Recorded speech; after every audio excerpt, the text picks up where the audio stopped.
Yo. What's up, everyone? What's going on? What's going on? It's Wednesday, Girlchatsports quarantine edition, of course. We are still in our stay-at-home directives. Social distancing officially, social like not distancing. just not like a couple feet. Like we are literally not in the same place. Yes, Period. yes. You're in your home. I'm in my home. It's safe. And this is how it is. Masked up, and that's just what it is. I'm looking at some new stuff you added to your room there. So I have my usual stuff. I have my usual space that I usually do it from. But what's funny is I've had this beautiful 6'6" cutout of my man. And when I was cleaning out the garage, what was that, like 2 weekends ago? I found it and I was like, I'm going to save it for a special occasion. So episode 7 and 8 is a special occasion, or I would have been surprised even if you had it for 9 and 10 too. Well, the thing is that I've got some other things that I found that'll be ready for 9 and 10. And here's the deal. I'm kind of sad about what's happening. I know that I only have one Sunday left. So right. I'm kind of, I don't know how I feel about it yet, but yeah. It is what it is. Hey, shout out to, got some people already in the chat, so that's good. So please, if you're watching, start a watch party. We're going to talk about The Last Dance today. Share it. We'll be talking Last Dance. We got a guest coming on pretty soon, our mutual friend, B.S. Williams. I'm excited. He's a funny guy. He is. He's hilarious. I love him. And a fellow, Last Dance fan, so that's going to be some good conversation. Other than that, quarantine. Hey, Claudia. Claudia's in here too. So still no nails, but I do have an appointment this Sunday. So I'm kind of excited about that. You're gonna take a chance and go. Listen, it's the only appointment I plan on taking is my nail appointment. Okay, because they're breaking. I don't even have polish on them. Cause what's the point? I'm not going to do lashes. I'm just doing my nails. Like, let me just get my nails and these feet done. It's summertime. It's hot. It was like 100 and some degrees. Like, come on. Let me have some fresh feet, right? Doing my own nails and toes. Like, we can figure it out. OPI makes all these little colorways. I'm about to order a gel manicure kit. Like, be careful. And honestly, you're doing that? Oh, wow. Because I'm curious to see how the setup looks for you going in there. Because I've seen different variations of nail salons, like across the country, of how some of them have like a plexiglass, like a bank window between you and your operator or your stylist or whoever. But they still have stations next to each other. So what my question is everybody going to be sitting next to you still? Like, you need to take a couple stations out and still have that plexiglass, and maybe I'd be and I definitely am waiting for that as well. I'm definitely looking forward to that. So we'll see if I walk, it's the same lady I've had for over 10 years. So if I walk in and it's like I'm like, listen, Miley, we're going to have to redo this in about, a couple of weeks. I'm not in a rush, but I definitely miss my nails being done. Yeah. For sure. I probably won't get them done as regularly anymore, but I just need them done. Like, just let me have just the basics, please. Yeah. Touch everything in the group. I just love that we've already got a good showing so far. I'm happy that people are in here. Well, it's Wednesday. Who wouldn't want to see us? I get it, because now the 2017 game is on between Golden State and Cleveland. Mm-hmm. I just watched the 2015 game where Golden State beat Cleveland Cavaliers on their home court. That was a great series. Yeah, they're playing it all on ESPN. We're watching the classics now. But instead of watching that old stuff, you're watching new stuff with us. And there is some UFC fight night. Shout out to Donnell. He is getting his workout in, watching UFC and listening to us. So we appreciate that. How do you know that? I don't even see how you know that. Did he just say that? Yeah, he did. It's in the chat. You don't see that because I'm the administrator here on StreamYard. I get to see and I post yeah, there we go. Got you. Now I see it in the comments rolling like, oh, I'm getting my workout. Good for him. 'Tis the season for everybody to try a home gym type workout thing, I guess, which is good. Crazy. It's crazy because like when we first started quarantine, like I was going crazy hard, doing a workout every day. I was cleaning something new every day. And then after we get into like the 60 days already, I'm kind of like, now what? Like I haven't worked out for a few days. I've gone on some walks, on some runs, but I don't know. I'm kind of like, I miss my gym, although I'm not going to rush back to the gym because that's one place I don't feel okay with. Yeah, the gym thing is, listen, I looked into researching on the Peloton bike. It's actually not a bad price on the bike. It may be something I might dabble into. And how much was it? It's a couple grand, but you can finance it and make payments, and the payments are as low as $50.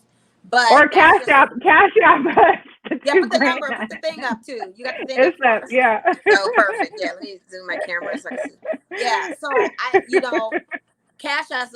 If you want to see a summer body, all I need is that bike. Like, I'm jealous even when I went to see, shout out to my parents because I went to visit them for my mom for Mother's Day. And she literally had us sitting out on the patio between the screen and us talking through the screen. And when we couldn't hear her, and she didn't even have the screen, she had the glass closed. She's talking. I saw that picture you sent. And I'm looking and I'm like, what is she saying? So I decided to call her on the phone and put her on speaker. And I'm like, that's better. Now we can talk. But long story short, I see their stationary bikes sitting in their living room area. And I'm just like, dang, y'all get on the bike. Y'all do all of that stuff. I need a bike. Well, shout out to Natasha, our girl down in Houston. She actually has a Peloton, so she's been doing those Peloton exercises. Yeah, those classes, and if you get, she says she loves it. I see that. I'm with it. See, that's what I'm thinking. It might be worth the investment. I mean, if you're thinking $2,200 and you're thinking of your gym membership, I know what I was paying at 24-Hour Fitness, and you think what you pay every month for True Fusion for a whole year, that's $1,200. You double that, $2,400. You would have had the bike and classes and everything else and been done with it. You wouldn't have to go. So, yeah, I'm all for it. So, are we ready to bring our guests in the dream room? Or let's bring on BS. Yes, BS. Oh, am I in? What's up? Ladies, what's happening? B to the S to the Williams. What's happening? What's going on? Much. First off, wait, hold on. First off, congratulations. I've been big fans of y'all. Y'all doing big things with this show. I love it.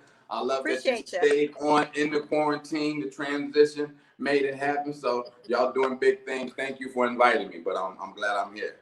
We wanted to pop your Girlchatsports cherry in studio, but quarantine happened, and so we still had to get you in. Though we still had to get. I appreciate it. So we'll see how this goes. Maybe y'all invite me to the studio.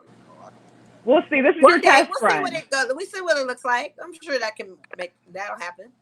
Okay. Yeah. Okay. So here's a funny story. Here's a funny story how I met BS. Okay, there used to there used to be dancer and they were making it rain. Palomino. Hey, Butterscotch. Come on, tell the truth. He was upstairs at the Palomino. Butterscotch lover. Upstairs at Palomino. That's right. And let him know. He was taking all my money. That's all. That's all it was. So all you lady viewers out there, when I was a male entertainer, I used to get paid by the inch and the pound. And then mail came on payday. Bam, broke. Thank you. There it is. I didn't meet BS that way. No, that's not how through a mutual friend, acquaintance that we have. I met BS through that way. And then I was running into him at the most random places that I would never expect to see BS on my outings. Yeah. Not that they were bad random places. It was just unexpected. It was just like, oh, what are you doing here? I think the last time, I want to say the last time I saw you was years ago at a Life is Beautiful festival. Probably. I think that's the last time I saw you. That's when last time you saw me. That don't mean that's the last time I saw you. That's true. I know the eyes be watching, but that BS be everywhere. Be everywhere. BS is everywhere you want to be, basically. I feel like that's where I last saw you. And it's so funny because during quarantine, I feel like I've been chatting to you more. We've been having great dialogue, more than we've ever had in our time of knowing each other. It's been you've been keeping me very abreast and, current, and I love it. I'm enjoying our chat. So thank you. Word up. Yeah, social media is very good. You know what I mean? It's one of those things that's real hands-on. And I'm a person that's very late to all that. I don't really use social media for what it should be used for. So with all this free time, I get to go, oh, wait a minute. So you can communicate direct like that. So what you using social media for, though? What's that? Huh? Oh, wait. So I can be very honest with you. I initially got on Facebook years ago to promote some of my comedy shows. Like if it wasn't for that, I would never have it. And then to be real honest, okay, so how long has Instagram been around? Been around for some years. I don't know. How many? I mean, so like 8, 10, I don't know, more. 10 years. I've only been on it for like maybe 2 years, maybe 3. But I can tell you this, I just discovered all the modeldom that goes on Instagram in the last IG model. I didn't know. We're all seeing it now in fruition with people going live on their streams and allowing the women to make money and all that kind of stuff. But shout out to Boosie. Oh, yes. Boosie's a natural treasure. We have to protect him at all costs. I mean, Tory Lanez is the little brother, but Boosie is the guy. Like that's the most entertaining IG I've ever watched. Yes. One of the most. Yes. Shout out to him. My top 4 are Boosie, Tory, Gilly the King, and Joe Buttons. Because Joe Buttons be coming live and having some good chats. No, Joe Buttons didn't know that Seattle had a basketball team. Yes, except that part. We're going to talk about that. I posted that. That was crazy how he didn't know. And Breonna Stewart had to remind him politely, like, Right. We're 3 times and it's a good thing she did, yes, because they are the reigning champs of anything professional sport-wise here in Seattle. Now, we do have our soccer team that has a couple championships, but they got 3. Right. Yeah, Joe was ignorant to that one. I'm trying to go back on his live to see if he was going to talk about it, but he never did. Now, and I requested to have her on. He needs to have her and like Stu Bird on, and they can go at it. That'd be fun. Right. That would be very entertaining. That would be dope. And the thing about Joe is actually a very good interviewer. He's very intelligent on stuff, and I just think it's one of those things. He was truly ignorant to the fact because that's not on his radar. You know what I mean? Right. Because I mean, as a grown man, I talk to people all the time that they don't know that we have the aces. You know, again, that's the thing. They just don't.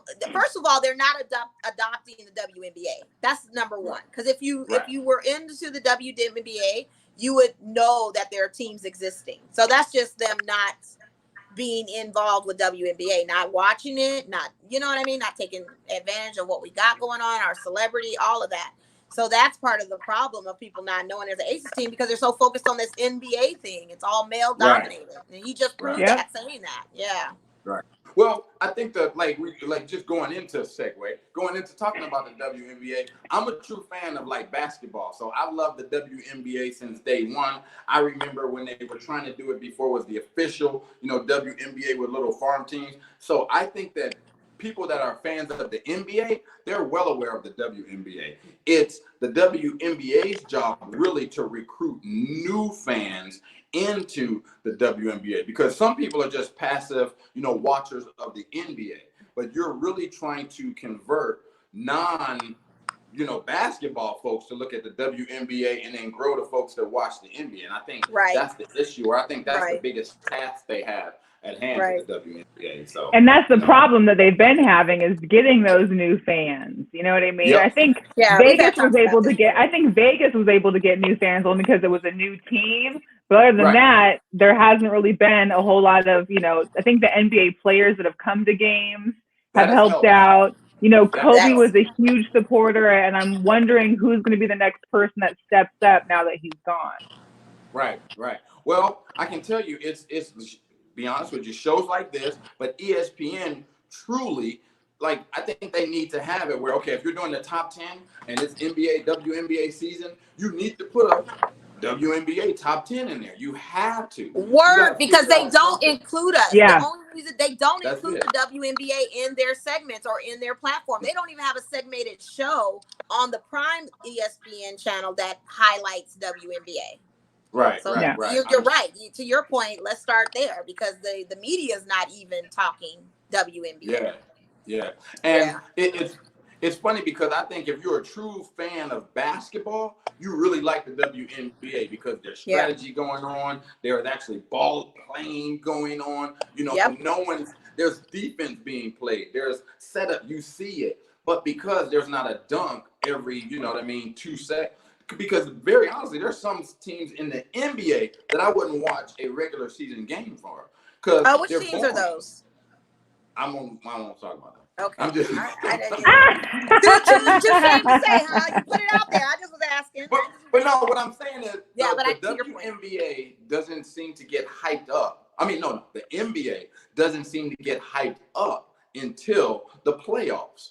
You know what I mean? Where it's like, okay, every night, because there's certain, and you can look at that by the TV revenue, like who's actually on television. They choose to do that. You know, they put the excitement, they want these teams, but like you could take the Clippers and you can put the Lakers, and there's been so much hype and they have so much star power, that's going to be a good game. But that's the thing too that you touch on, especially with WNBA. It's a very friendly league.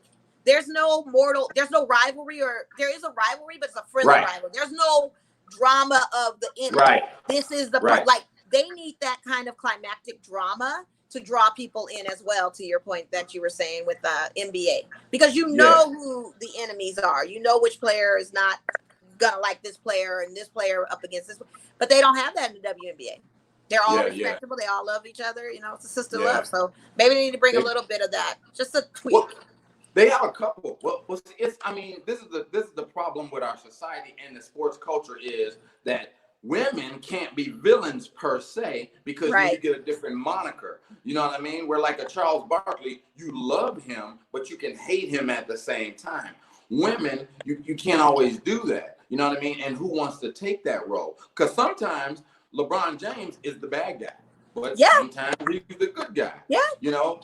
So, and I think what really stinks for the WNBA is, or what I think they're kind of frustrated because they want to be realize that they're legitimate and we are athletes and we deserve this much money, but at the same time, because it's professional sports, they need to realize it's entertainment. So for the WNBA and who I see at those games, with the families and stuff, I think they need to go another route. I think they need to truly get into the more entertaining showmanship, because that's the way you're going to draw the people in. They need to go. And I'm not saying it to diminish what they do, but they need to go more globetrotterish, if you will, just meaning, bringing more people in.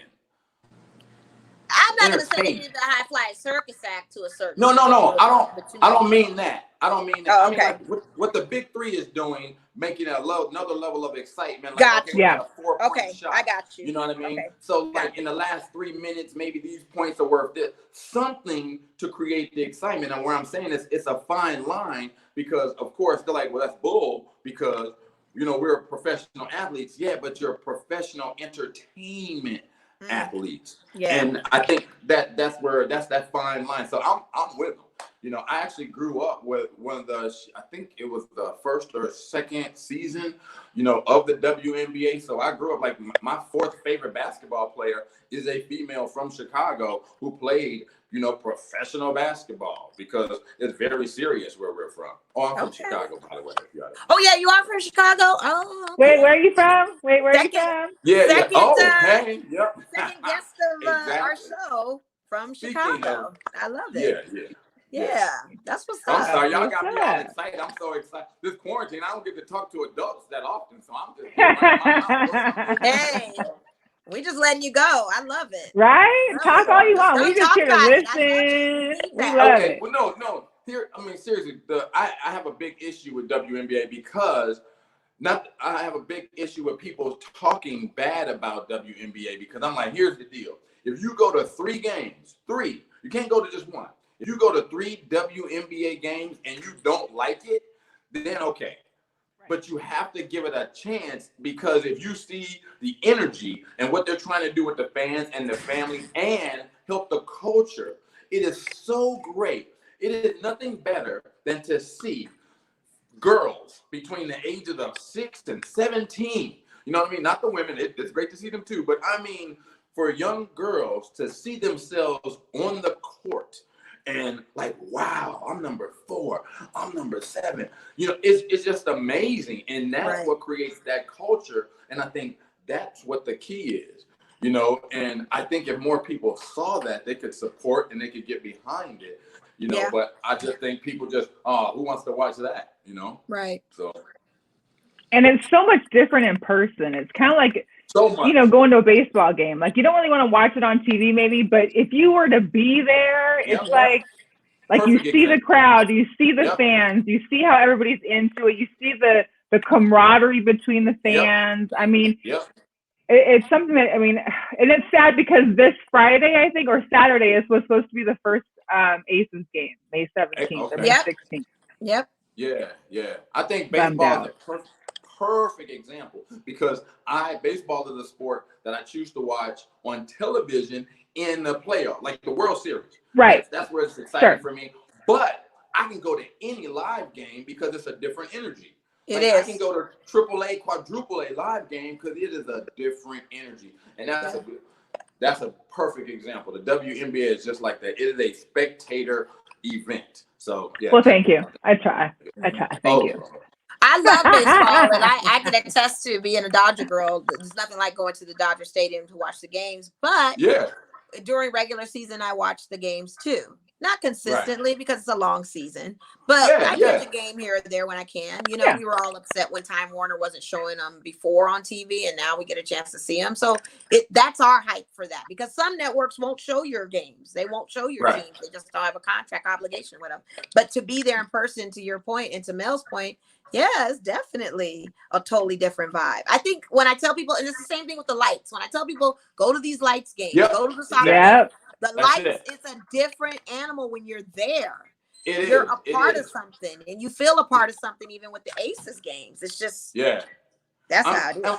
I'm glad you mentioned lights. I was thinking about that. The thing that the lights has going for it though is culturally, soccer is a sport that is ingrained in folks. You know what I mean? It is a cultural deal. I mean, you know, they always say it's the #1 sport in the world. So if you're into soccer on any level, that's one of those things where, you know what? Hey, I can fall into this. I can fall into this soccer game because people are like that. Right. You know, I think that if the WNBA also tried to recruit perhaps some more international athletes, that would help a lot because if you look at it, like what they were talking about, even in segue, like The Last Dance, when they were talking about like the international pull after the Dream Team happened.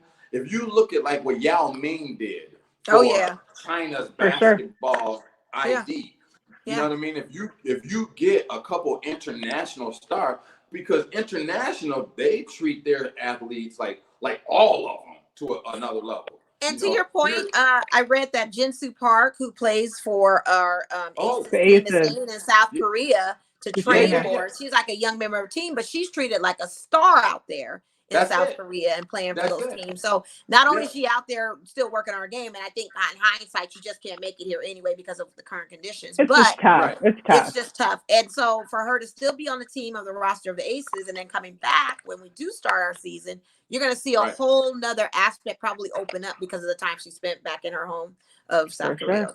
Yeah. But or like Ichiro did for baseball too. For out there. Yeah. I mean, that's it.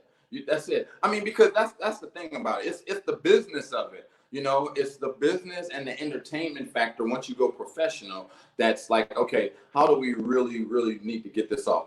To be honest with you, I'm upset at the league itself. I'm glad they make strides, but it's like they're so far behind. It's like, yo, guys, you're showing us that it's not important to you because you shouldn't be this far behind. Like, you know, like you really shouldn't. I probably would assume that there was an initiative that they gave the NBA players. You know what I mean? Because we've seen more NBA players support more WNBA stuff in the last couple of seasons. Yeah. You know? Now, they gave ballers them a push. know ballers, though. Yeah. They definitely gave them a push, but I know for a fact that WNBA does not profit in any season that they've had thus so far. And our Aces team is losing so much money because of it, and they still don't know how to do a draw. Like, it's crazy. But see, that's what I don't understand. Right. Like, if you have let's just say, like, you have someone like a Brittany Griner, okay? You have someone that can dunk and block shots. So guess what? You guys got it. Just like you make these matchups, you know, when you do your season, then get the best ball handling against the best shot blocker. So let's see what happens. Now, that's a battle. You know what I mean? And plug some promos on national TV for that. Like, have a couple lead-ups. Like, here's the matchup for this weekend. That's it. They do it all the time for football and everything else. Like, why not do it for the girl? It's just, you know. Right. But once again, I think. Go ahead. I'm sorry. No, go ahead. I think we have this dual thing that we worry about. The United States is really messed up with stuff, because if you look at the WNBA, these female athletes are not promoting sexiness or sexuality at any, no. You know what I mean? Not to say that they aren't. I think that they are. I'm saying, but they don't promote it. So, like, what female person do you get that is recognizable here? Like, the first thing I'm like, ooh, how would we get Beyonce? Okay, that would be a good one. But you can't get like a Megan Thee Stallion to promote WNBA, because you see what I mean? Because now, I want to see Megan. She doesn't even know basketball, honey. That'd be the wrong one, honey. She didn't even know her own Houston team, honey. But see, don't forget, it's much like right. Kim Kardashian. Kim Kardashian don't know this, but she's got the eyes. When people ask me, well, what does Kim Kardashian do? She gets butts in seats. She gets people looking. It's an influencer thing. It's an influencer thing. Yeah, right. It's the influence. I got you. Well, they can always use Kendall Jenner because she knows basketball.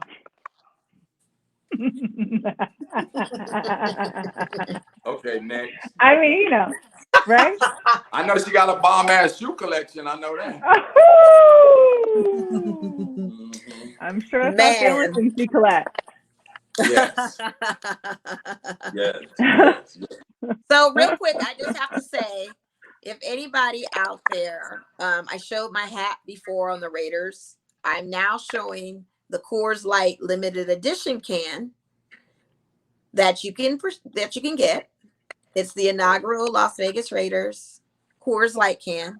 Not that we promote drinking, but we're not promoting drinking because the can is still full. It's not open. I don't even drink Coors like that. It's just first off, thing. The Coors latte. That can, you should crack it open, pour that Coors Light out of it. I probably will. I'm gonna pour it out and put sand in it, but I have it here. You don't want to pour it out. It'll probably be worth more. Just full. So intact. it's been sitting in a hiding place in my room for the longest, and I've been wanting to pull it out. But they're available at the 7-Elevens and stuff like that for now because they are limited edition. But I got my can. I'm just telling everybody that they're out there. Just a shameless plug on my team. Nice. All right. Word, so what do we think, real quick, we're talking about WNBA, then going to NBA. What do we think? Adam Silver has come out with the decision that he will not have a final decision for another 2 to 4 weeks on whether or not the NBA is going to resume their season or not. Here's the deal. Well, how long are you going to wait for? How long are we waiting for? Like, are we going to keep on waiting the longer that states keep pushing it out? Like, what happens if most states now pushed out to mid-May or mid-June now? Is it going to wait 2 more weeks? You just got to make a decision. Or August 2nd, like LA County. LA County has announced their stay-at-home measures are running all the way through August 2nd. Well, so what does that look like for the NBA teams? And I know Charles Barkley and Shaq have both been very, very vocal about if we're supposed to be practicing social distancing, how does that look on a court when you have to defend another opponent and you're going in for you're taking all of that? I don't think it's going to happen. Just doesn't seem realistic. BS, what's your take? I've been talking about this back and forth. The thing I look at is it's better to be safe than sorry on all this. Now, the other thing too is when you look at this sports stuff, professional sports is a business. They did not stop this stuff because they were worried about people's safety. Let's just be honest. They stopped this stuff because they worried about liability and lawsuits. If all 3 of us go to a game and we could find somebody's email that they told people, hey, if y'all have a game that this week, somebody might get sick, blah, blah, we could come back and sue their ass. That's why. So I think, to be honest, I think they just need to go ahead and put the asterisk on this season because in the grand scheme of things, as much as we all want to watch sports and we miss some of that, the safety factor, and if you can't have it for everybody, then nobody should have it. Like, I think Mike Tomlinson, the Steelers coach. Tomlinson. Tomlinson. I think he said it best, pertaining to the NFL. He was like, we can't do this until everybody can do it. Because like you're saying, if the Jazz says, man, we could go 3 weeks ago. But LA is like, well, we ain't cleared yet. Then that don't make sense. Then technically, because now you got guys coming from a good place, to a bad place, and that's cross-contamination, right? You know what I mean? It's like, nah. Well, and perfect example is the Arizona governor, who basically today adjusted that all professional sports can start resuming practice and play without fans this Saturday. Like, that not only gives any professional sport that's in Arizona the uplet, basically you can start practicing. So that means you're ready to go before anyone else is. So you mean to tell me Devin Booker and company over there in Phoenix can get ready where LeBron and the rest of the crew is stuck at home? Right. Kyle Murray, everybody's getting ready right now. Kyle Murray, yeah. Right. DeAndre Hopkins, the one person you don't need having extra practice, is about to have extra practice. Right. So what's so crazy about that is so now you're going to get people starting to creatively overthink themselves. So now you're like, well, let's just ship everybody then to Arizona. Wait, hold on. Boom. No, you just brought some of your potentially. You bringing all that in. Exactly. So is that the same thing we need to say then for the narrative of them coming to Vegas? How they were talking about having some West Coast teams just housed in Vegas from the Mandalay Bay properties over to Luxor, and then vice versa over there in Orlando. It's not gonna work. I just think there is no definitive, so it's better you're gonna blanket it this way or that way. So it's basically all or nothing, because either we all potentially can get sick, or guess what? Let's figure this all out. Pump your brakes. This happened right in the middle of your season. Let's focus on the folks whose season haven't started yet and see if that can happen. Yeah. You know what I mean? Because that's just like, with college football, and once again, they're only concerned about this because of these revenue streams. I get it. But people have to also realize, like, I've talked to friends locally, this is just crazy. This is worldwide. It is not just Nevada. It's not just California. I have friends in Australia. Global. In London. Global pandemic. I tell people that all the time, it's not about USA. We're so, as Americans, we're so I. It's global pandemic. Global. And what's crazy is that airlines are still operating. So no matter even if it's just your state on lockdown, people are still flying everywhere. Yes. They may not be doing it as much. I heard for Mother's Day that the weekend that the airlines were packed. I have two girlfriends that went home to Eastern Washington, and they were like, airports were kind of dead, but some of those planes were pretty full. Yeah. Can you imagine? Yeah. That's the thing. I got some tickets myself. Matter of fact, I got to catch a flight when I get off with y'all. I got a flight to. I'm going to New York China. $13.50. So. You're going to New York for how much? $13.50 one way. Nothing's open though, BS. Let me find my ticket. We want confirmation. We want your confirmation number. Don't worry. Hey, I'll send y'all a picture in front of the what's it called, Statue of Liberty. That's how you know I made it. So there you go. Yeah. Okay. I mean, so speaking about not only just the NBA, I mean, it's all, the NFL schedules came out on Thursday. Right. And they're predicting as of right now that the season will start on time, most likely without fans probably to start with, but who knows? But preseason, that's in August, which means practices are supposed to be starting. I know they'd already had said that they were going to delay part of the beginning of practicing, for another couple of weeks till the end of May. It was supposed to be in like the middle of May. They were gonna lift some of the bans on trying to have practices or have team meetings, but now it's going into the end of May. So then what? And then the other question, teams are practicing though. We know that teams are taking fields. We know our Raiders are locally out here practicing. Well, not teams, but individuals and some teammates are getting. Let's be clear, because it's not like teams are out there practicing, but certain groups of the same team members are out there interacting and practicing. We saw Russell Wilson in his quarterback drills that he posted on his Instagram. I mean, you just brought up Russell Wilson. I had to sneak that in there, huh? It's the one Instagram that I follow. I mean, I can't be mad.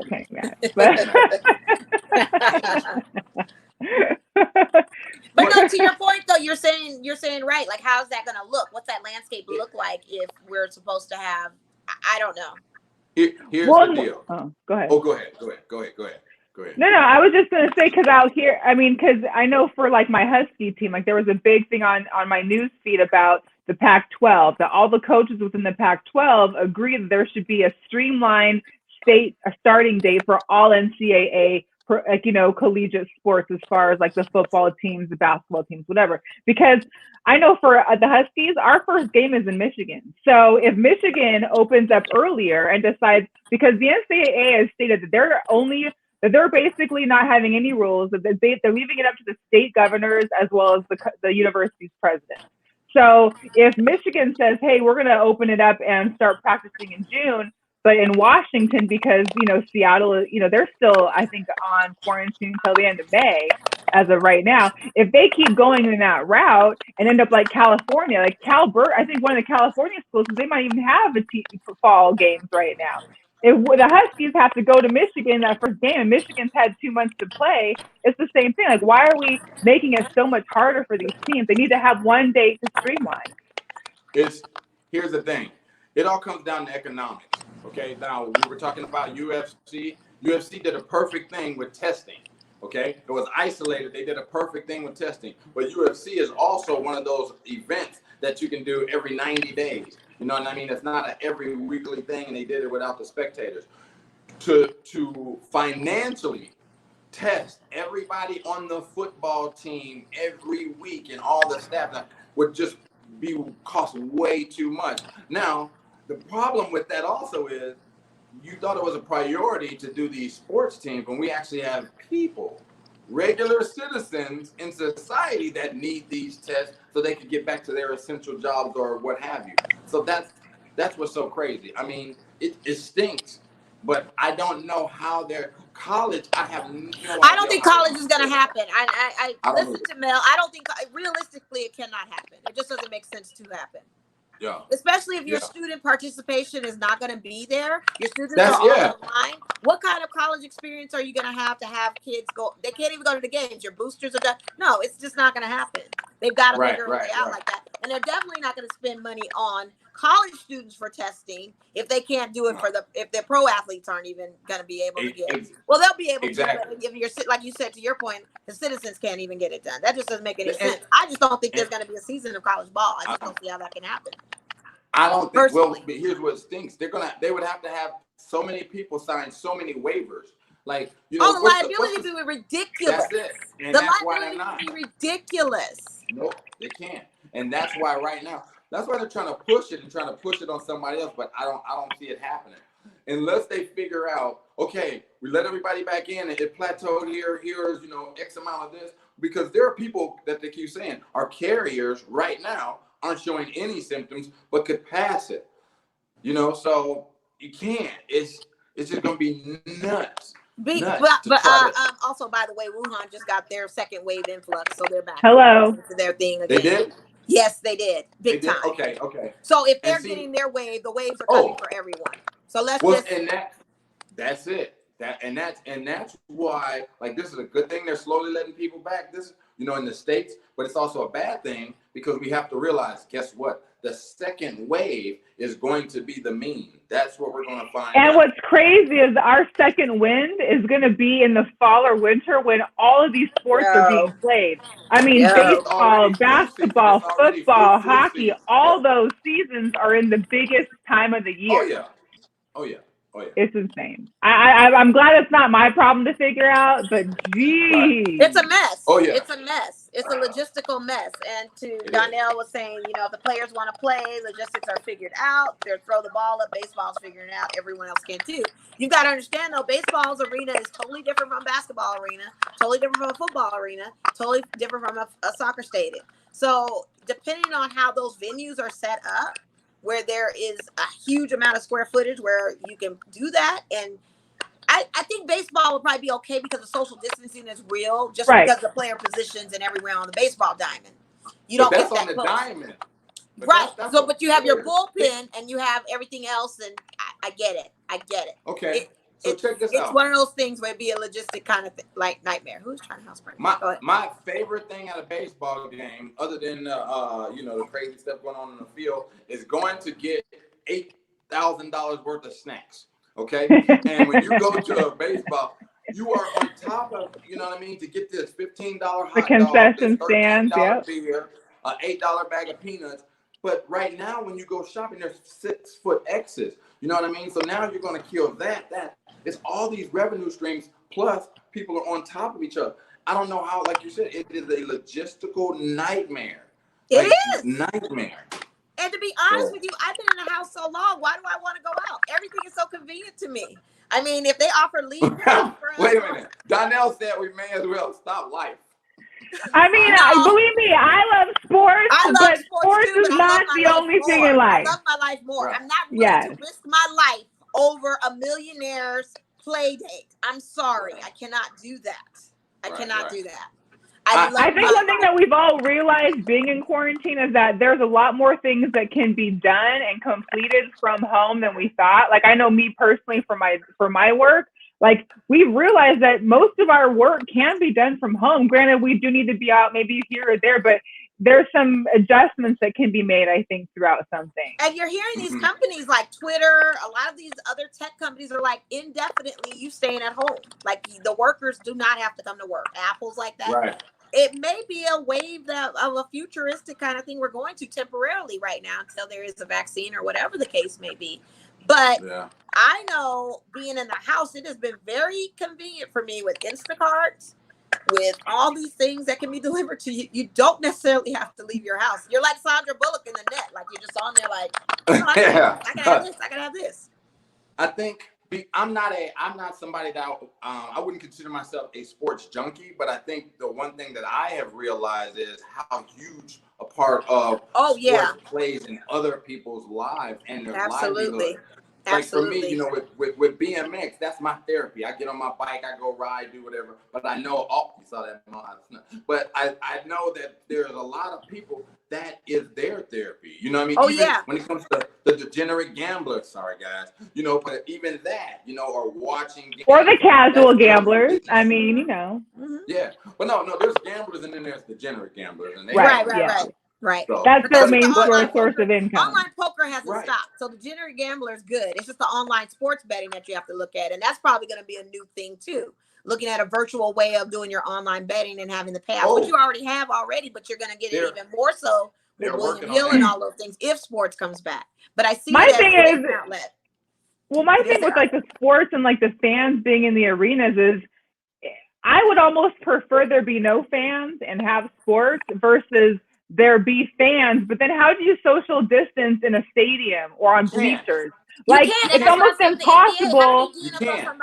And think of how weird that also looks when you're watching a game and you've got like one fan. I mean, it's just, and how do you sell tickets for every 6 seats? Or how do you, it's crazy.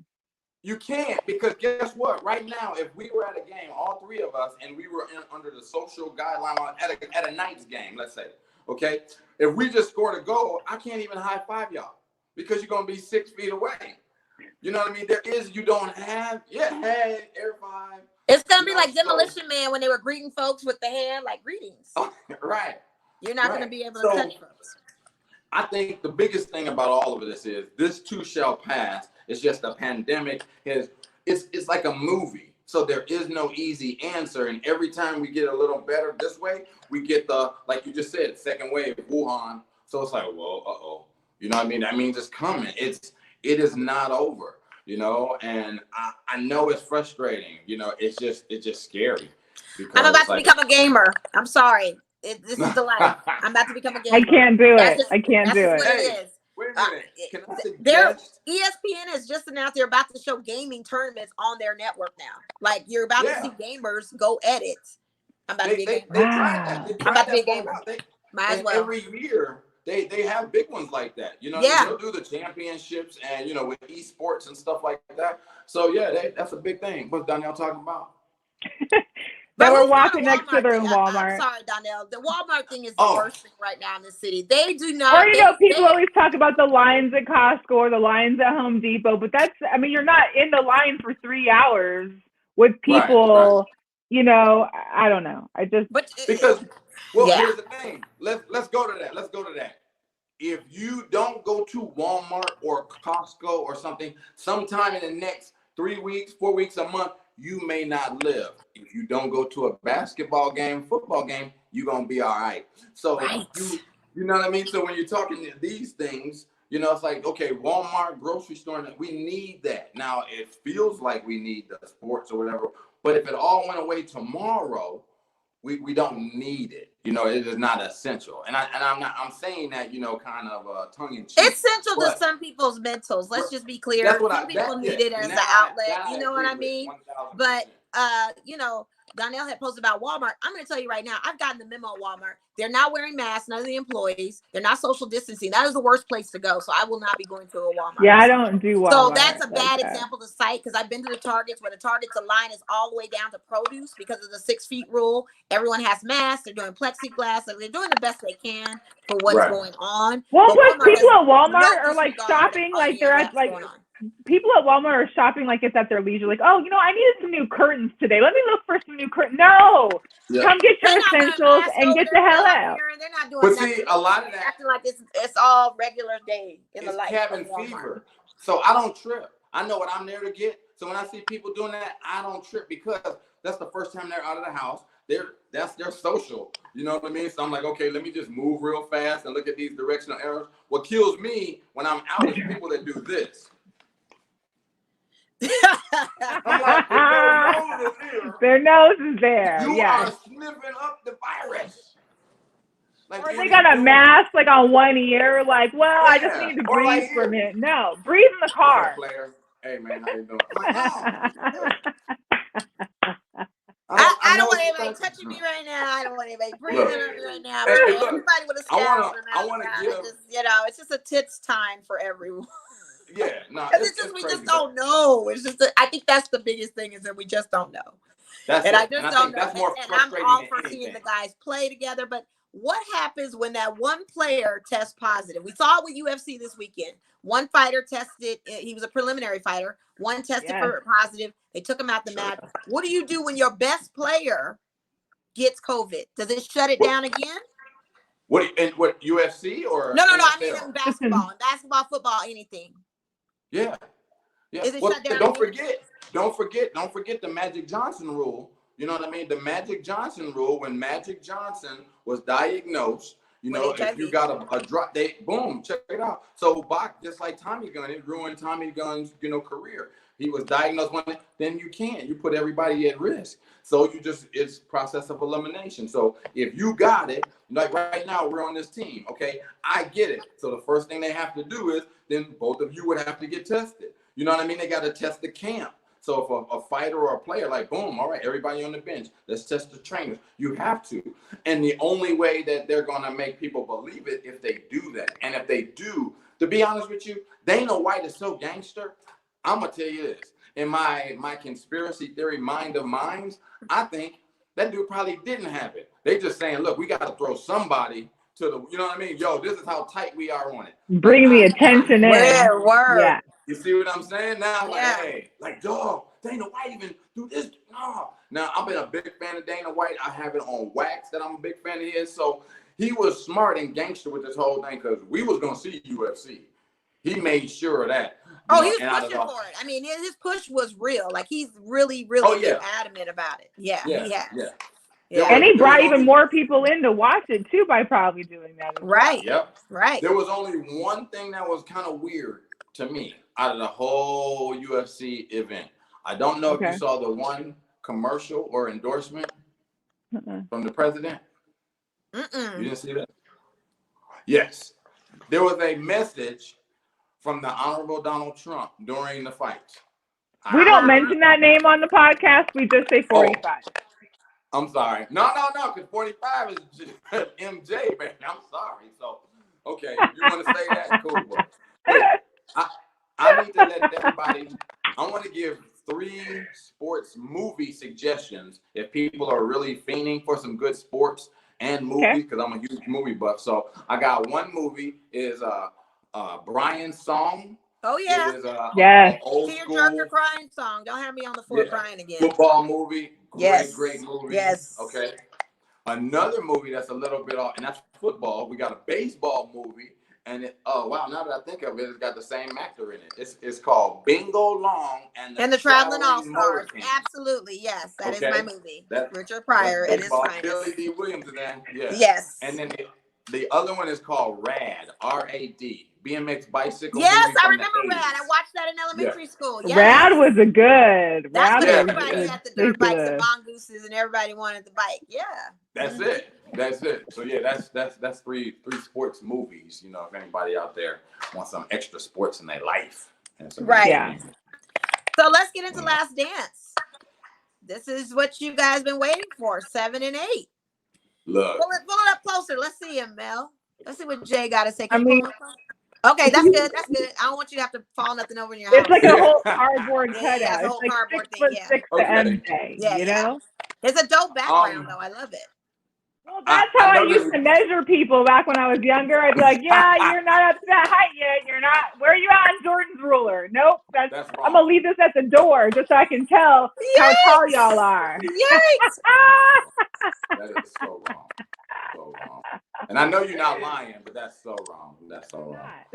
Well, so for me, to be very honest with you, it sounds weird, but Last Dance is being from Chicago and being a huge fan of the Bulls. Like, this is nothing that if you're from Chicago and you're a Bulls fan, you knew all of this. Yeah. Like, literally every bit of it. So the thing for me is I am glad that people are getting to see this, you know, because everyone that has played pickup with Jordan, you know, like my uncle, and they would tell me stuff about Jordan, you know, as a kid. I'm like, nah, they're like, yeah. But then you realize, oh, it's his mentality. Something so small, like my uncle had told me when I was younger, he's like, yo, you know, Jordan is a Q.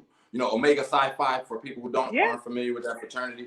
So I'm like, no, he's not. He don't have a brand. He's like, yeah, he does. It's on his check. I'm like, no, that he says any endorsement you'll see him with, it's always covered or they won't show it. And I was like, whatever. And then one day, like he had broke out and I saw it and I'm like, holy smokes. You know, so did y'all already talk about the whole Kobe Jordan thing? We talked about it last episode. We can always talk about it. But we can always talk about it. Because here's the deal. When they're and I'm glad that they said it. I'm glad Kobe said it. I guess that's the thing. Like, I've always said, like, Kobe is great. But it's just like in the comedy world when people give Chappelle the torch and they're like, yo, he's the man. I'm like, wait a minute. There is no Chappelle without Eddie Murphy or Richard Pryor. So there is no Kobe without MJ. But the crazy thing about it is Kobe literally chews his gum, holds his pants. Holds his pants at the half-court line when there's free throw shots. Like, thank you. Yes. So I'm like, okay, now that's not taking away from Kobe's greatness, but what I'm trying to tell people is don't try to take away from Michael's greatness because he basically jacked him for that beat, you know? And I mean, that was like it was like the big brother, little brother thing. Give him the tools because I feel like Jordan was a strong mentor to him. And I feel like it wasn't a jack beat, but it was like, you can have this patent too. I feel like I feel like Jordan was a carpenter. And when he was set to retire, he gave his whole toolbox and was like, here, I ain't going to need these right now. You go for it. Okay. Now, I'm going to tell you even one better. And this is where I give Kobe the props. Michael didn't give him shit. Kobe was there to take it. And then when Kobe told Michael, I'm coming to get it, like basically with you or without you, Michael was like, this dude is just like me. So respect. He said most definitely. That's when they saw him be the absolute truth of who Kobe was on that. Mm-hmm. Yeah. And I'm glad that got to be seen because sports is one of those things that people they have to compare that no matter what. But I think there's comparisons. A lot of stuff don't matter. Like we should stop comparing LeBron to Michael Jordan. They need to stop all the comparisons. Everybody is great in their own aspect of who they are. They need to just stop with all of that. Well, you got different eras, and like LeBron doesn't play the same position as Michael. It was a different, era. Because they talk about like LeBron wouldn't have been able to stand it in the days of the 80s and the 90s. It's like, well, guess what? Physically, yes, but if you watch LeBron, it's never been his demeanor to be the He's not a finesse ball player. He's not a finesse ball player. The others have finesse to them. Well, yeah, but even when LeBron was coming up in school, LeBron just happened to be the biggest, strongest kid, but he's a pass-first player. You know what I mean? But they want LeBron to be the scorer. Take charge. Yeah.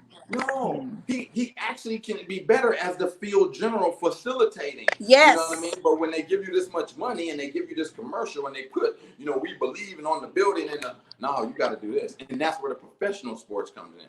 So let me ask you something. I'm just going to digress real quick. They did a top 10 of the NBA players. They had LeBron at number 2 under Michael Jordan. Do you agree with that? Because I disagree.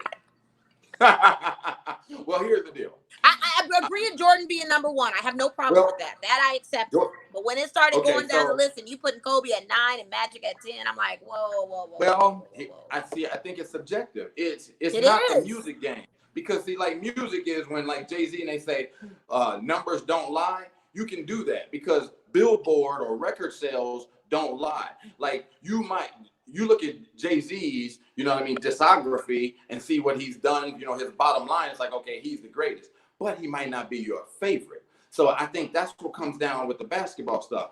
My favorite player in the history of the NBA, my favorite player, number 1, is Larry Bird. Okay. Larry Bird. I think they put Larry Bird number 5 on that. They put Larry Bird number 5. Now, he's my personal favorite player. Now, and my reasoning behind that is Larry Bird. See, Jordan came in after I was already a basketball fan. You see what I mean? So my favorite guy, I love Dr. J. Okay, Dr. J was the bomb. But Dr. J didn't, because I could relate to Bird. My mentality, I'm not the tallest. I didn't have the greatest skill, but my mentality is I'm coming at your ass. And so Larry Bird is my favorite guy. Jordan comes in and it's like looking at Beyonce, because now it's super, it's like, wow. You know what I mean? It's like you are beyond what I could ever imagine. I can't emulate you technically, but wow. And so for me personally, Michael Jordan is my second favorite, but he is the best. So you see what I mean? He's my second favorite, but I believe he is Michael Jordan. I believe that Michael Jordan, when he passes, they should change the NBA logo to the Jordan logo. Now that I can get behind. That I could get behind. When they were saying that Kobe thing, I mean, God rest his soul, I didn't agree with it. Because he passed. I didn't agree with it. Yeah. I didn't agree with it. There was no fundamental history that goes with what Kobe Bryant does to Jordan. Jordan is the history of what basketball has paved the way to be. He is the catalyst of that. He has changed. Okay, Michael Jordan single-handedly saved the NBA. Yeah. And changed the shoe game and the sports marketing. First of all, they used to play in high top Let's give props to his mama, because his mama was the one that urged him to take the meeting. Let's give props to moms, because mom saw the writing on the wall. She saw what happened before. But don't forget, he was a kid. He was a kid, of course, mom. So, but there, if you look at it, so there would be no, when you talk about sports marketing and Nike picking and giving deals, there'd be no Nike. There would be no Nike. There would be no sport athletic division like this. There would be no Tiger Woods. There would be no Serena and Venus Williams. When it comes to Charles Barkley, you know what I mean? There wouldn't be that, because don't forget, Charles Barkley was like, "Hey, I ain't no role model." Yeah. Boom. Yep. But that's when they knew, and the fact that they said, "Yo, we was hoping to get $3 million sold on this deal," and they're like, "Damn, blew up." Yep. Right. Now, once again, being a kid from Chicago, we couldn't have that because we ain't getting killed for the sneakers. You know what I mean? It was one of those things, like $100 sneaker. Matter of fact, the first $100 sneakers that I remember was an Adidas leather top 10. And it was $100 for the Adidas red, white, and blue top 10. I couldn't afford that, so I got the mesh, $70. So, you got J's now? $30. J's now? Hey. $73.25 with tax. You got your J's now, though, right here. You got your J's now, don't you? Okay, here's the deal. I'm gonna tell you another honesty. I'm almost 1 billion years old. Okay, I just bought my first pair of Jordans in the last year. Okay, now I just sold them yesterday because I'm active wear. I'm not just lifestyle wear. They're not comfortable. You know what I mean? So ones look great. I love the silhouette of the 4. I bought a 4 because I can't do nothing in the ones. I bought a 4. I got the black cats, okay, black on black, boom, boom. I put them on, wore them for 4 hours, hurt my feet. I called up my buddy. I said, hey, man, do you want these? He was like, what? I'm like, yeah. So I love them. I love the silhouette. They look great on people. They are just not comfortable. They don't hurt my feet, though. Jordans don't hurt my feet. Although I'm not playing ball. I'm not playing ball in them either. But they hurt me today when a whole pile of all the Jordan shoe boxes just fell on my head when I was in my closet today moving coats. They hurt that bad. Oh man, Donnell, they hurt on your feet and they hurt falling. Yes. But yeah, Jordans I couldn't, and I love them. Now here's what's so crazy is I remember, I want to say the year is probably 1986, and I couldn't afford no Jordans, so me and my cousin had Air Force Ones, and we took a box of markers to our Air Force Ones. All right, so and shoe polish. Oh yeah. The crazy thing is, I had royal blue Air Force One that looked like Jordans before the whole royal blue stuff came out in '86. Okay. So, but Air Force Ones were more comfortable for me than Jordans, but Jordans also cost $100, and I couldn't get those anyway. So yeah, they was always gonna cost a grip. So on Last Dance, the 7 and 8 episodes, what were you guys' biggest takeaways on that? I mean, it started out very somber with the whole James Jordan missing, that whole narrative of his murder. That was just that was devastating. I was like, to relive that again and have to talk about it again had to be tough for him. What's crazy is that I hadn't realized that the 96 finals landed on Father's Day. I had not realized back then that it was Father's Day, and I didn't really remember that. I mean, this was like when I was a senior in high school. I didn't probably really, it didn't really get me into how I was watching and was like, oh my God, like I felt all those emotions. And then the other thing that really hit me about that whole death thing was that the media, how they can, I mean, can you imagine if that had happened in today's world with like Twitter and Facebook and the way that media scrutinizes people? For them to say that it was his gambling addiction that killed his father, I mean, I would have taken a break. I would have never come back. I've been done. Nope. So not my dad. Here's the deal, and we're not talking about just your average father. This is his one and only person. He has no entourage. He has no squad with him all the time. It was just him and his father every single day. Yep. Dude was at every game. Dude was at every game.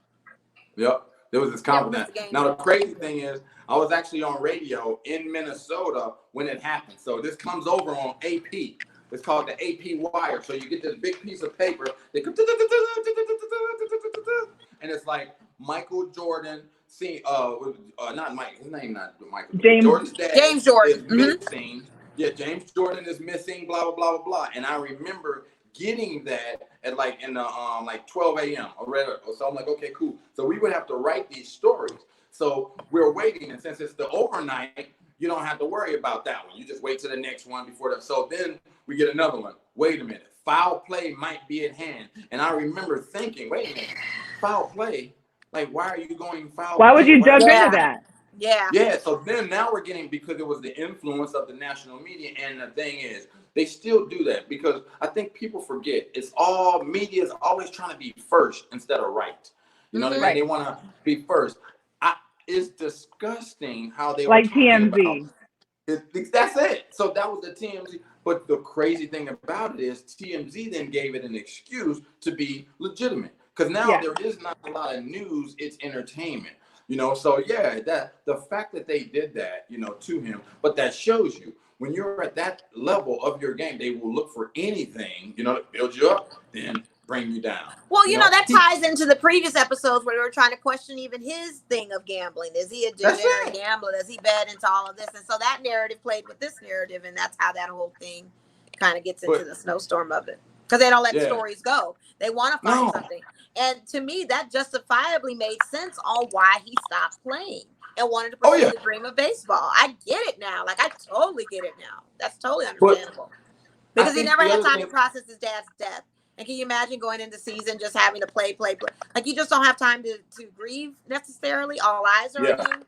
Like, that was If you watch, like, if you take the moments, I think some moments get missed with the Last Dance. It's like if you watch him on the ground crying uncontrollably. It is a true that loud cry was like heart-wrenching. Yes. And it's beautiful because at the same time you see the human.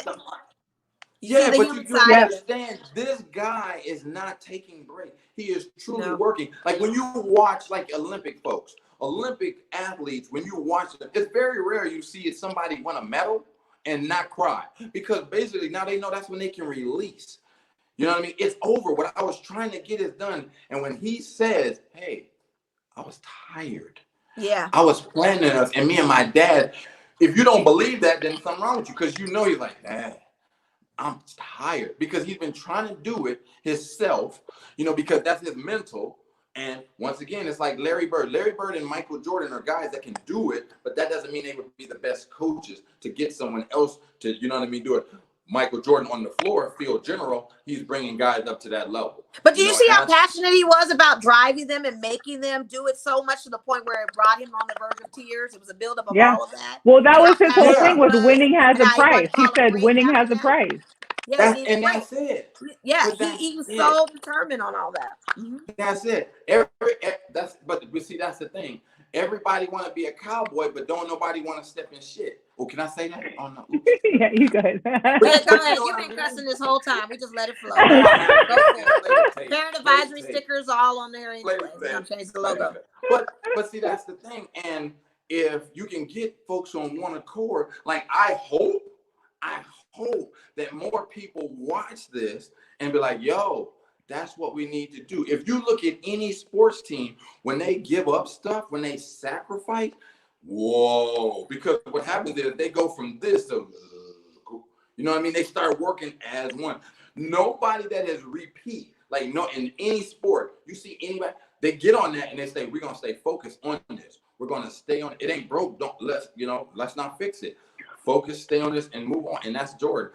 We can talk football real quick. Tom Brady.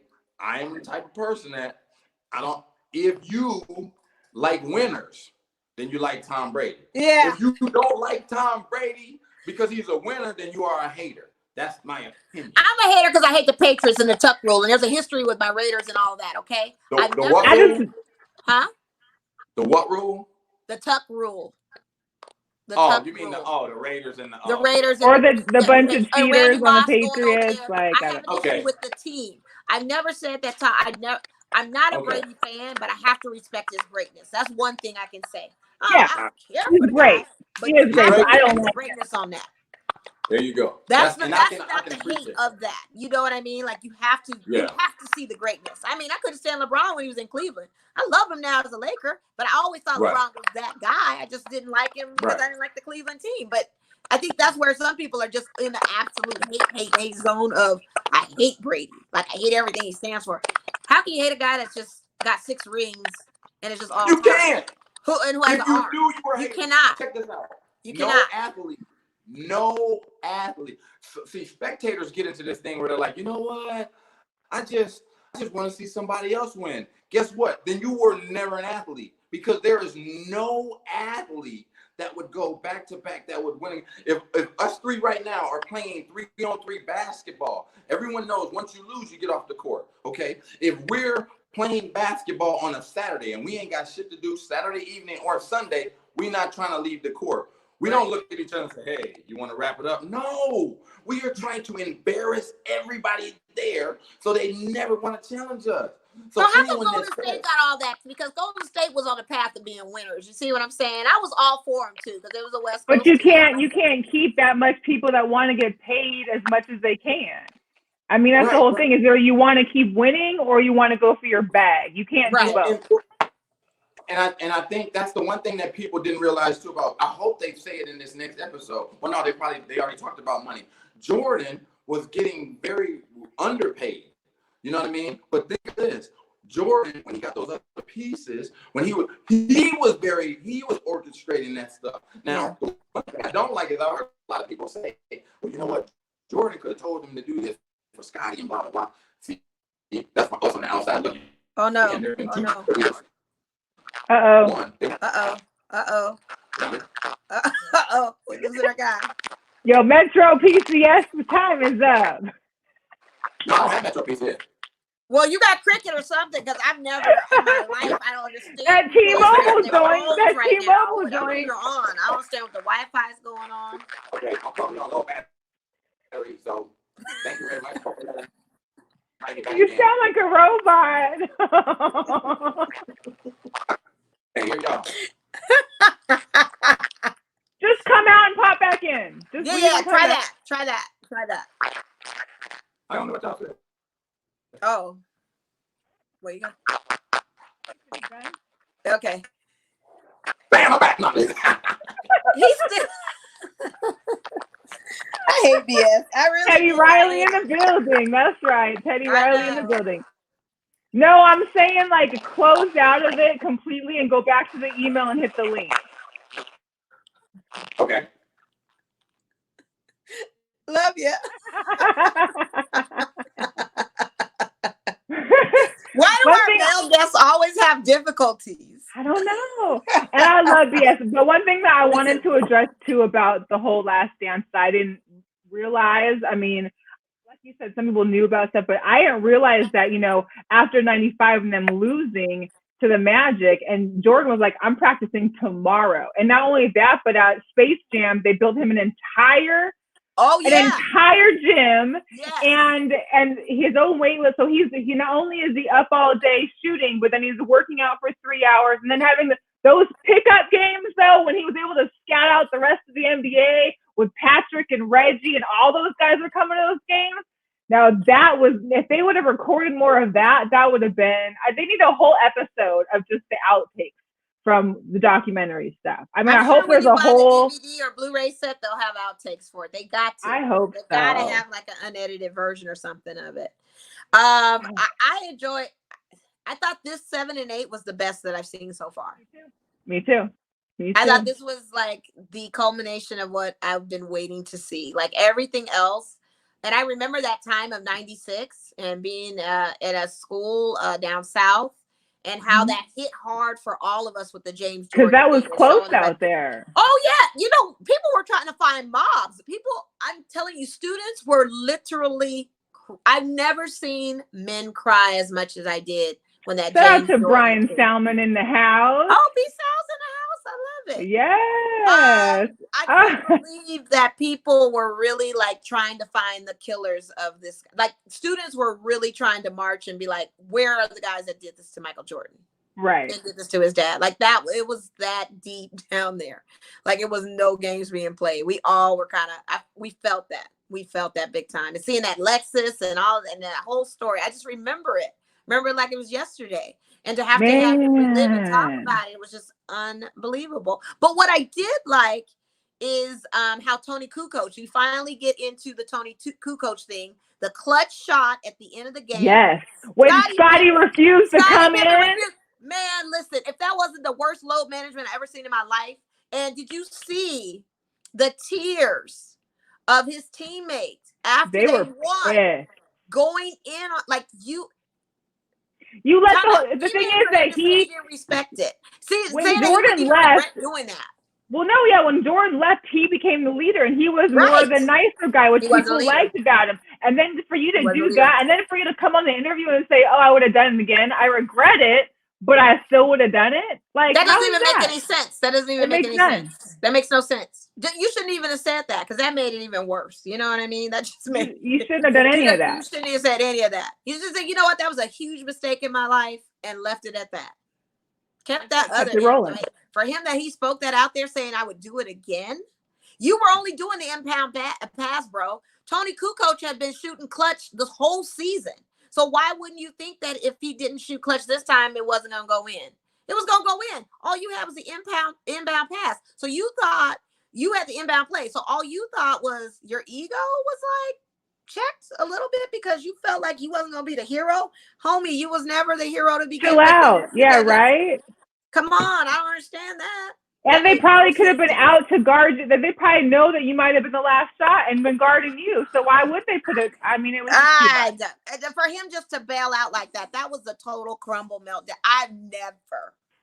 But one thing that I did enjoy was seeing Tony play, because it reminds me, like, there's not a whole lot of guys on this 80s, 90s show, you know, showing that we're seeing that could maybe be playing the same kind of basketball that there is today. Tony's one of those guys that could be playing in the league right now. I mean, the way his style of play is, I mean, the way that the league kind of contoured around perimeter shooting and threes. I mean, that was his game. And he's tall. And I mean, it was he was solid with it. He was consistently solid with it. And Bill Cartwright leaning into Scottie Pippen, like, bro, you're not going to come out and finish and then go into the locker room after, like, whoa, what was that all about? And Bill Cartwright even crying. Bill's a big guy too. For him to be crying, and then he said Scottie started crying and just was like, I just couldn't believe. What?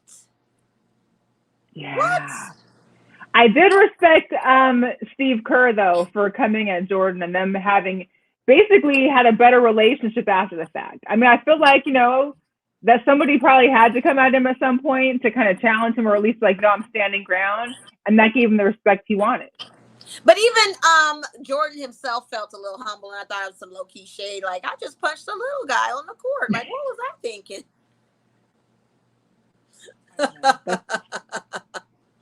I was trying to text BS to see if he's able to come back in or not, because I mean we're already over an hour. Yeah, we're over our time a little bit, but yeah, I thought this was the best one. I look forward to Sundays. This has been a great. I have to say, you know, everybody's complaining about, you know, what quarantine life is looking like, but to me personally, for the sports world, it's saddened as we can't watch things. There have been some tremendous things that we have been able to watch, analyze, dissect, and not just take for granted. And this documentary is one of those things. Like, we are not taking this time that we have on a Sunday when we are usually doing teachers are grading papers, or people are still working, or people are trying to rush. We are actually having the time now to sit down and analyze, dissect, and discuss. And I'm watching it for 4 hours because I'm watching the repeated episodes right afterwards too. Oh, me too. SCP, and then the repeats come on. I'm back at it again. Like, and there's DVR. This is the time where there are no kids with distractions that can actually sit down and have a fair assessment of not saying that Jordan is the best player out there.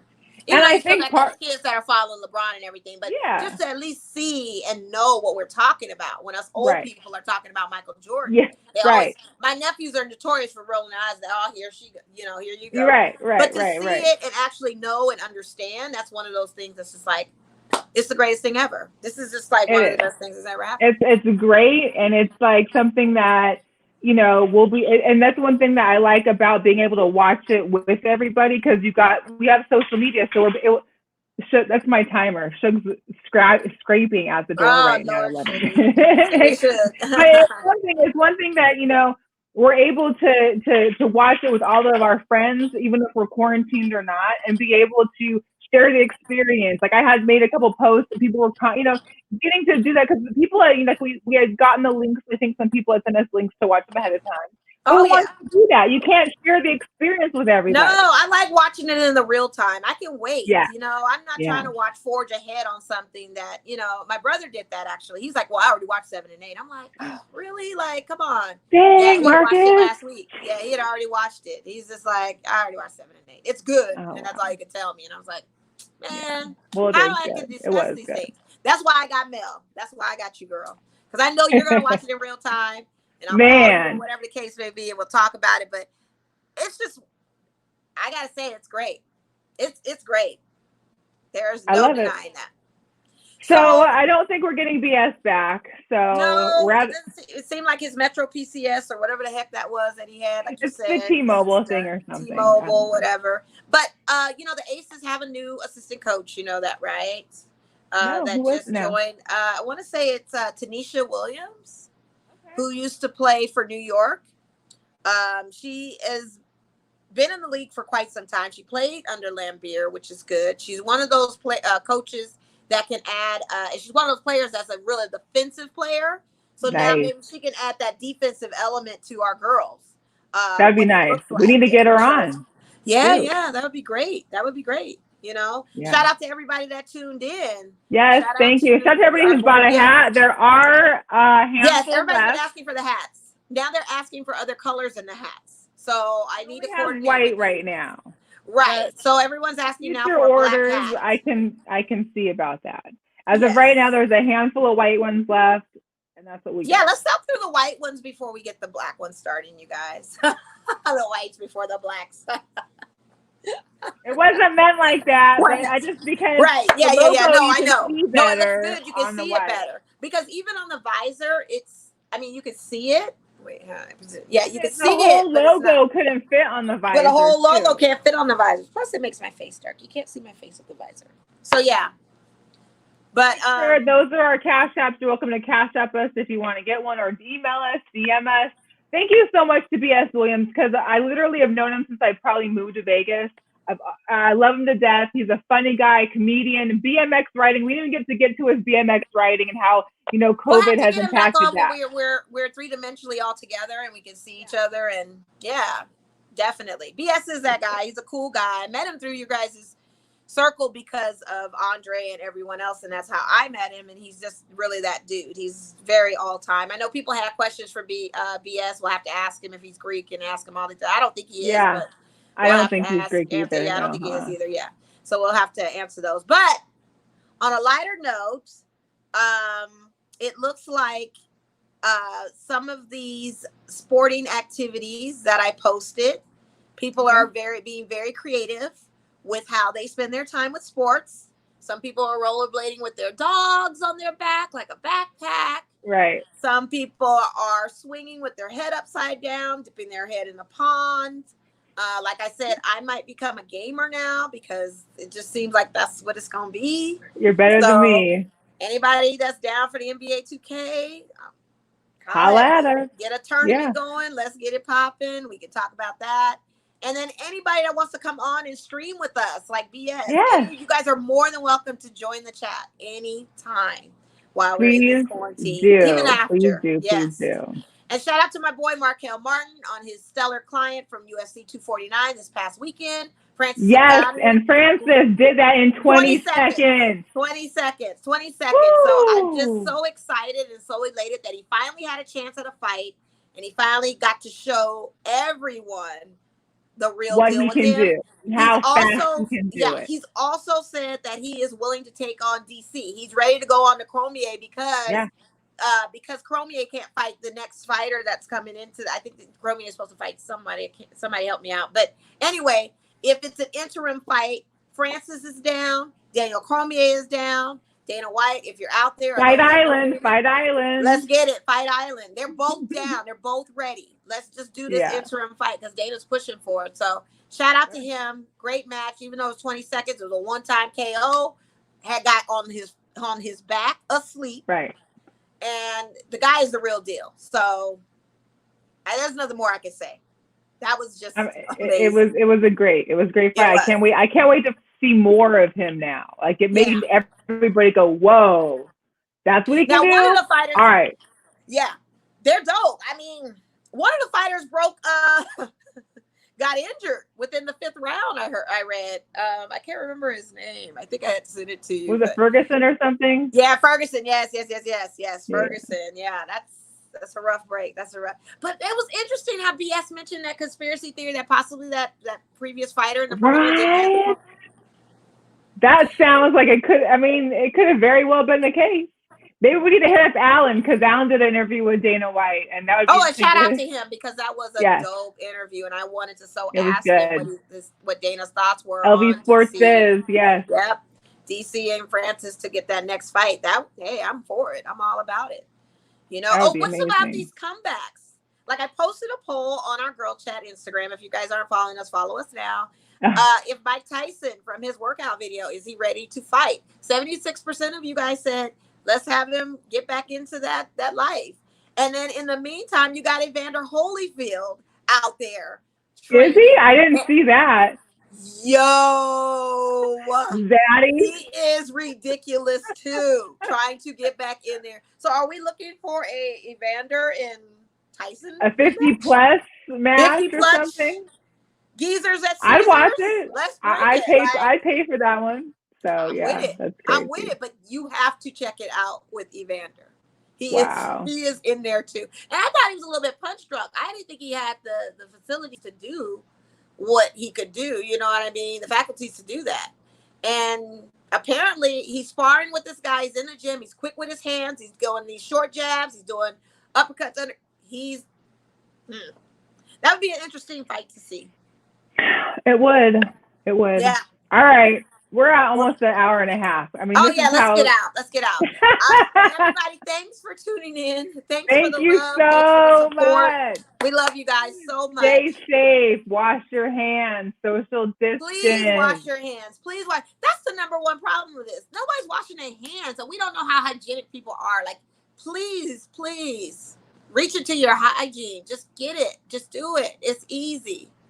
And check us out. Go make sure you subscribe, you're following, share the post. We appreciate everybody that supported us, us in purchasing some merchandise. We love you guys. And stay safe, and we'll see you next week after the last dance. I know. So should we dedicate that whole episode to Last Dance 9 and 10? We might as well. We have to. Anybody that wants to be surprise goodies that I found. Well, and I've got some surprises that I found in a couple boxes in the garage too. You've been doing some serious cleaning. I mean, you see how I found this sucker. So wait till you see what else I got. How could you miss that in your garage? You must have had it folds. It folds, and I can put it. And I had it behind something in a bag. So I just thought it was like old pictures or like an old. Thank God you didn't donate that. Thank God that cutout is like everything. You have to have Suge guard it with its life, for real. Suge is dying for me to open the door right now. Okay, y'all. We love you. Thank you so much. Thanks for coming on. We appreciate you. Yes.